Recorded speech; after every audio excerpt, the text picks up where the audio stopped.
I'm a little late lighting the Hanukkah candles tonight, but we do have our little electric menorah in the window, although because of the air conditioner, I don't think anybody can really see it. I just wanted to start with that because Hanukkah is the festival of lights, and there is a whole historical story and element about it, the Maccabees. And the bottom line is it's a celebration of the light prevailing over the dark, and not only prevailing over the dark, but persisting in doing so. And I just feel we're at a moment of such challenge with regard to persisting in our light. It's not easy to hold an historical context with regard to this emotionally for me, because I don't remember. I wasn't there. There are people who have lived long, who have seen dark times before, and they have this perspective. I've seen dark times before, but not with authority at the helm that echoes what our parents suffered of my generation. My mother survived the Nazis by pretending to be someone else, at least in part in terms of her religion. She cohabited. They took over the house her family was living in, and she cohabited with these Nazis for 4 years. And everyone knew in the town. It was a very small town. So it's a miracle that no one tried to curry favor or do anything and, blow the whistle on her and her family. And I know there's a lot of research on transgenerational trauma. And I definitely believe we feel things in our bones, in our DNA, that our ancestors suffered.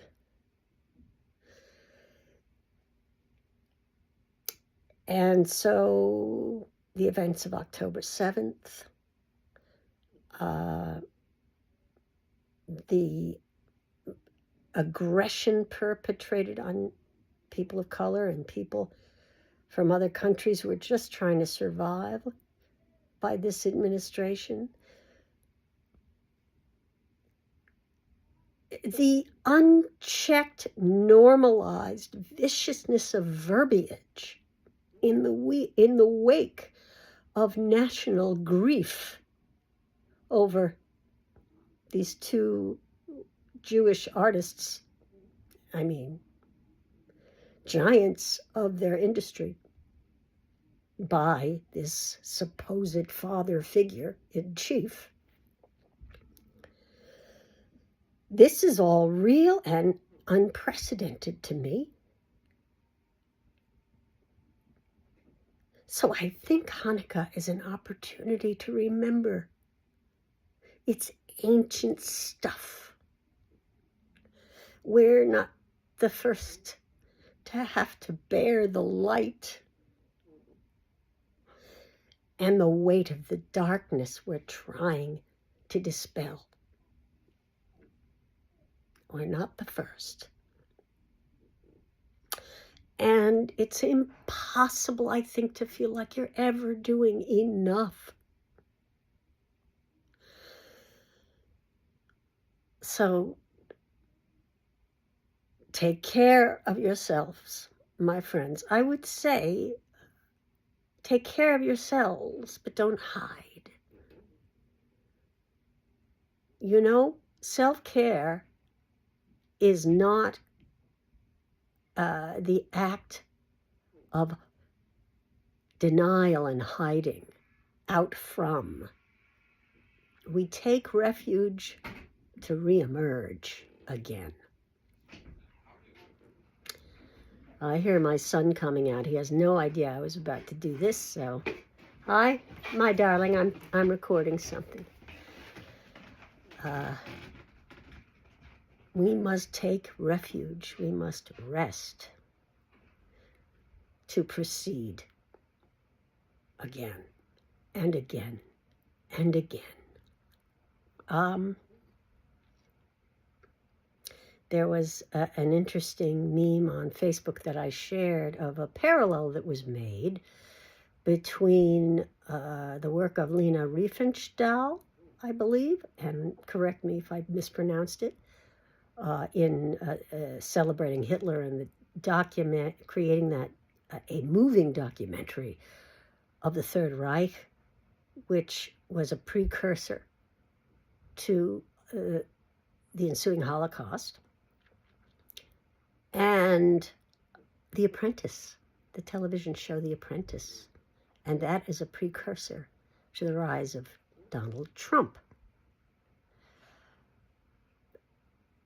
My friend made an interesting point, which was, I reposted it because of that parallel.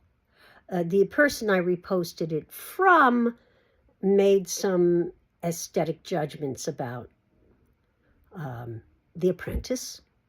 Now, I'm not a fan of reality television, but my friend who took some umbrage not to the parallel but to the post was triggered by I guess what he perceived as underestimating Trump by casting a value judgment on that piece of work, on that reality TV show. I don't think that was the point. I know a lot of work goes into any milieu, any type of, any art form. I am not a fan of reality television.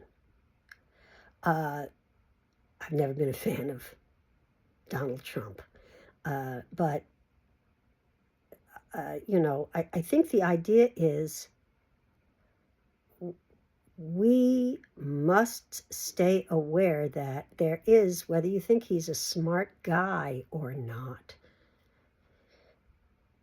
there is a genius there, a malevolent savant at large, surrounded by enablers. And I don't know what's going to happen in the next 3 years. You may be wondering, I'm a coach. Why is this coach babbling on about the political situation?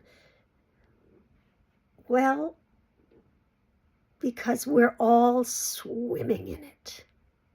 And I do believe that we are all connected. And I don't know what it is we're working through, but it's something. And I was very moved today by a post by another life coach, executive, high-level coach I know of, who has been very vocal politically. And he posted the most vulnerable stuff today about the state of affairs in his own life. You don't usually see that. I think, as coaches, sometimes some of us, or maybe there's a belief that we have to be these exemplars and guru type people that, we shouldn't share the struggles. I only felt uplifted by his sharing. It's hard for everyone. But I think even in the exposure of our weakness, there is strength, because it calls others to step forward in their own vulnerability, despite their own vulnerability, to take a shot at the helm, to share their strength. Wasn't the most productive day for me today. Took a long 2-hour nap in the afternoon. I think the winter, this tends to happen more often, but I haven't found this to be a pattern in years. But I think, like so many others, I am spiritually, psychologically exhausted. I had also been in a healing training this morning, and I think sometimes too, when we do energy work, we don't even realize it is work. It's taking a toll on our systems, even as we are merely the conduit or the guide of the energy. So that could have been part of it. But I think that's good also to remember that experience is subtle and we are fragile. We are this soft bone and flesh and tissue, and ebb and flow of energy and water. And so fragile. And so every day we wake up and persist in making the bed, in folding the laundry, in washing the microwave because something exploded in it, in taking care of the pets and taking care of our family, making dinner, and applying ourselves vocationally to what matters and is meaningful to us in that arena. It's all heroic from where I sit today. And I know that sounds hyperbolic, but remember, everyone is vulnerable. You cannot be insulated from mental illness, from tragedy, no matter what you attain in this world and how great you may be. We're all so fragile, so please keep lighting your light. And I hold all of us in my heart this Hanukkah and holiday season. Thanks for watching or listening, whatever you're doing.